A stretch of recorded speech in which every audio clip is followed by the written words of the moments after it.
It's been a long time coming, but this time last week, the Volkswagen ID3 finally got its official reveal at the Frankfurt Motor Show. It's the car that Volkswagen hopes will begin its transition away from its past, a past that includes the Dieselgate debacle, and towards a more greener, significantly rosier one.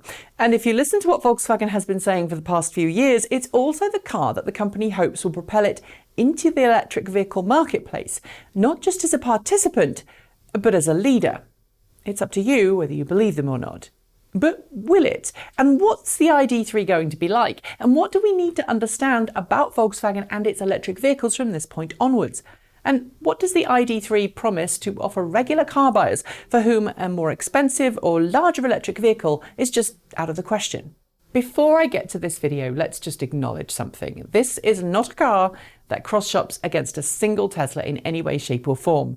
I've done a whole video on the pitfalls of comparing every EV to Teslas, so I'm not going to rehash it here. If you listen to Volkswagen's aspirations for the ID3, it wants it to be as influential and revolutionary as the original Volkswagen Beetle and Volkswagen Golf were. It wants it to be a new type of small, efficient vehicle that has mass market appeal and will be sold to a wide cross-section of the community in its target markets in Europe.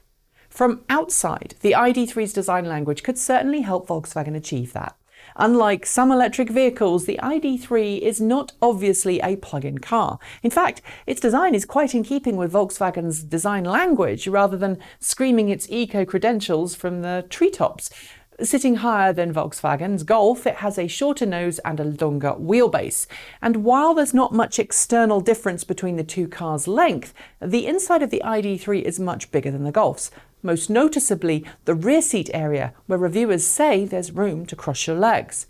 This has all been made possible thanks to the MEB platform on which the ID3 is based. It's the first of Volkswagen's electric models to use the MEB platform, but won't be the last. And Volkswagen is going to sell the MEB platform to Ford. That platform packages everything needed for the electric drivetrain below the cabin, including the motor and battery pack, in a skateboard design that has long been the norm for any self-respecting electric vehicle in the market. So it's not exactly revolutionary in that context. But unlike most small electric hatchbacks on the market, Volkswagen has opted to make the ID3 a rear-wheel drive car, like the BMW i3, with a 150 kilowatt electric motor tucked under the rear load bay floor on the rear axle. For an electric car, that actually makes sense, as it's far less complicated to make a rear-wheel drive electric car than a front-wheel drive one, because you don't have to worry about steering the driven axle. The MEB platform, as found in the ID3, will be offered eventually with 3 different variants, which will pair up with various trim levels. At launch, only a 58 kilowatt-hour battery pack will be offered and be capable of providing up to 420 kilometers on the WLTP test cycle. A little later, Volkswagen will launch a 45 kilowatt-hour battery pack variant, which will offer 330 kilometers of range on the WLTP test cycle, and eventually a 77 kilowatt-hour variant will be offered with a 550 kilometer range on the WLTP test cycle. Top speed for all variants will be electronically limited to 160 kilometers per hour. I'll come to some of the details later in terms of specs, but let's take a look inside the cabin, which looks a lot less futuristic than I think some had worried, and a lot less quirky than some other electric cars out there. But it's surprisingly minimalistic. And there's also plenty to indicate that Volkswagen had been looking at other cars on the market when designing the interior.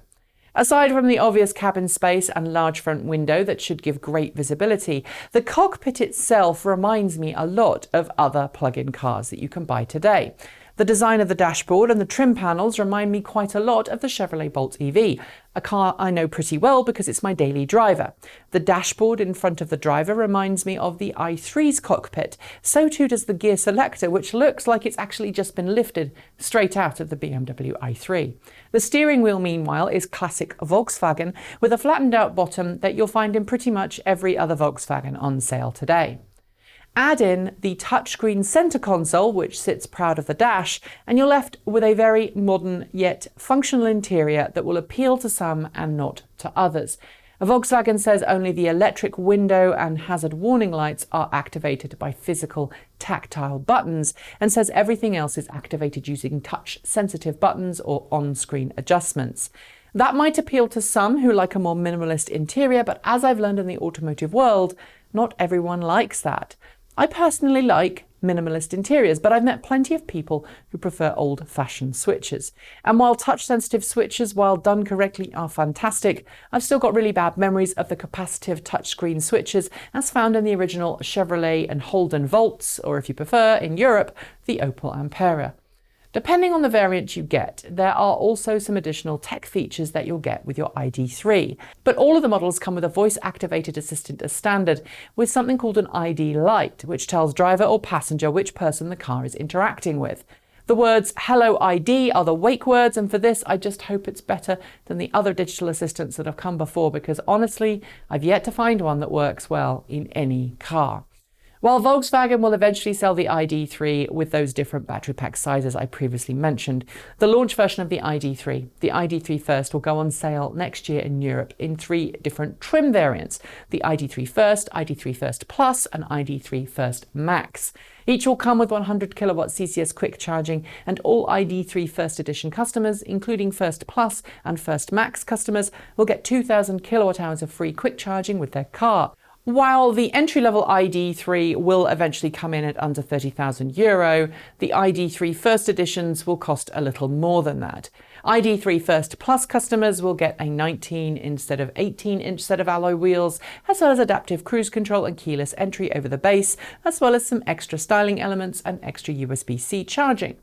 Volkswagen, I should note, is also pledging to make every ID3 carbon neutrally, meaning it's going to offset any carbon released during the manufacture of the car or its components, and it's also going to use renewable electricity to power the vehicle production lines. At the high end, the ID3 First Max will add 20-inch wheels, emergency assist, lane keep assist, and a large panoramic tilt and slide sunroof. There's also a Beat sound system and what it's calling an augmented reality heads-up display.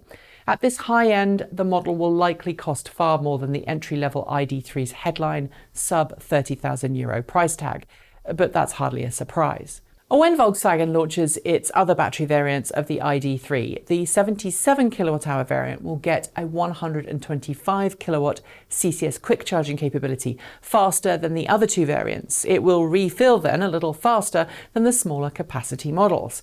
Why do those smaller range ones charge more slowly? Well, that's simple: the limitations of the battery chemistry. So what do we have here? Well, the ID3 looks to do exactly what Volkswagen says it will: offer a low entry-level price point to electric vehicles while offering decent range and features, as well as higher-end, higher-price variants. If the ID3 proves reliable, and Volkswagen can make enough of them, I think it's certainly got a chance at going after other electric vehicles of a similar market and price point. And like I said earlier, that doesn't include Tesla. It does include cars like the very limited production Opel Ampera E, the upcoming Opel e-Corsa and Peugeot e-208, the recently released Renault Zoe 50 and Nissan Leaf E+. We already know that Volkswagen makes cars that drive and handle really well and is particularly good with its hatchbacks. But that's not really the question right now. The question is volume. And there's the interesting thing. Critics are saying that Volkswagen should already be starting sales and deliveries now, not next year. I mean, Volkswagen is due to start making production ID3s in November. But Volkswagen says it's not going to actually sell any until next year. It wants to stock up a volume of ID3s before it starts shipping them to customers.